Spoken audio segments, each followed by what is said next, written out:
I had just dusted myself off, having barely escaped the clutching grip of another heartbreak. No longer walking wounded, now walking embodied, cautious. And despite my loss, I felt surrounded by my own truth and brightness. Healing has its own time, a process not for me to define. And meeting him was part of the design. Every woman I dated just sat there and waited for me to commit, but I just didn't give a shit. Actually, that's not true. Deep down, I was feeling blue. I was just scared to show them I cared. I was pretty shut down and wearing a frown. It wasn't very fun to blame everyone until I could see that it's not them, it's me. Then I met her, so wild and free, no longer a girl, a woman was she. Maybe I was ready. Maybe I had healed. Maybe instead the path had been revealed. Speak my truth. Love without reservation. That is how you discover the essential relationship information. Like, can we maintain this kind of communication? Can we really be true to ourselves and still be psyched about this situation? This shared energy, mystery, and palpable potency. I like her, but I also like my pattern of avoiding and backsliding and dividing and complicating and hating and infatuating and dating. Over my entire lifespan, I had been an emotionally unavailable man.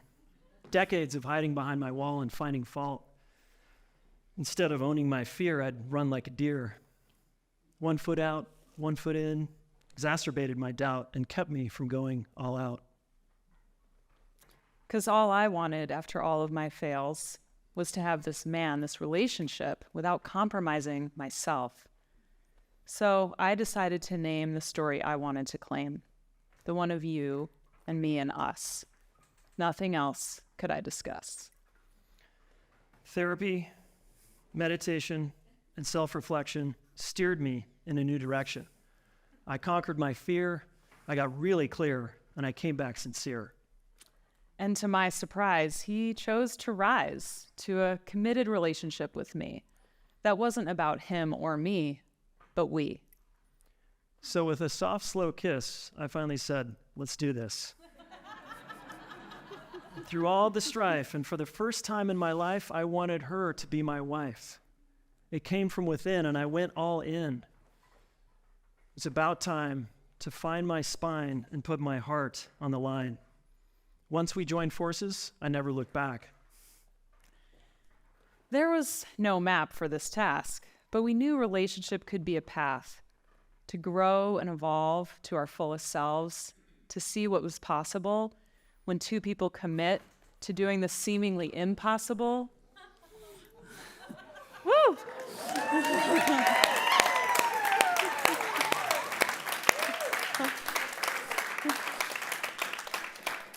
Creating a relationship that defies the norm, that isn't a destination, but instead is meant to transform. To me, marriage seemed so absurd. We had to do it on our terms. We had to avoid the conventional crash and the backlash. She's right. We had to see relationship as a path where I can be me, you can be you, through and through it's true. So we tripped and we flipped and we wrote our own script. It wasn't about being happy or feeling good. It was about burning to the ground the wounds that we found. And when we get triggered and we want to act mean, we'd collaborate instead and act like a team. Years of relationship bushwhacking have led us along this adventure that keeps unfolding. This party was becoming so deep, so cool and fun, we extended an invitation to a little one. And then two. And now with 2 kids along for this ride, we share an incredible sense of purpose and pride in our connection, which is our foundation, our grand central station.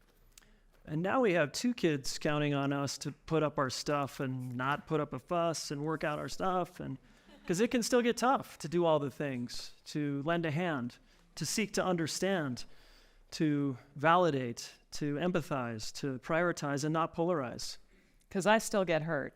And I can still blame. It's sort of a flaw that I want to withdraw getting some space where I don't have to look at his face. And I can still anxiously pursue. Sometimes it feels like jujitsu. Come here, go away. And when I pursue when I'm wanting connection and affection, sometimes I push her in the other direction. I might put him aside and go inside with my thoughts and feelings, but that has him feel so denied. As you see, my work continues. And my work continues. There is no free ride, no summit, no finish line for either of us to reside. Yeah, there is no summit, no such magical place where I don't have to lift the metaphorical weights.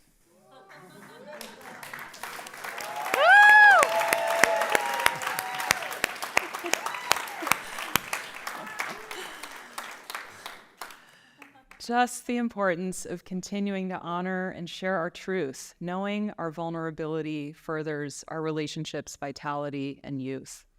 Just the importance of becoming more self-aware and the skill and empathy to consistently repair. From brokenhearted to heavy-hearted to open-hearted, I feel like we're just getting started. Of course, our story has more chapters. We're only partway through, and I can't wait to read them and write them with you. We all have to remember we're social mammals living in a relational world. The quality of our relationships determines the quality of our lives, whether friendships, partnerships, or situationships. The rules are the same. How we treat each other governs whether we survive, thrive, or nosedive. Near or far, relationships are a path to become who we are. Relationships are a path of learning to relate and not hate, but instead investigate the ways we could be so much braver, examining the origins of our behavior, and how love could be our savior.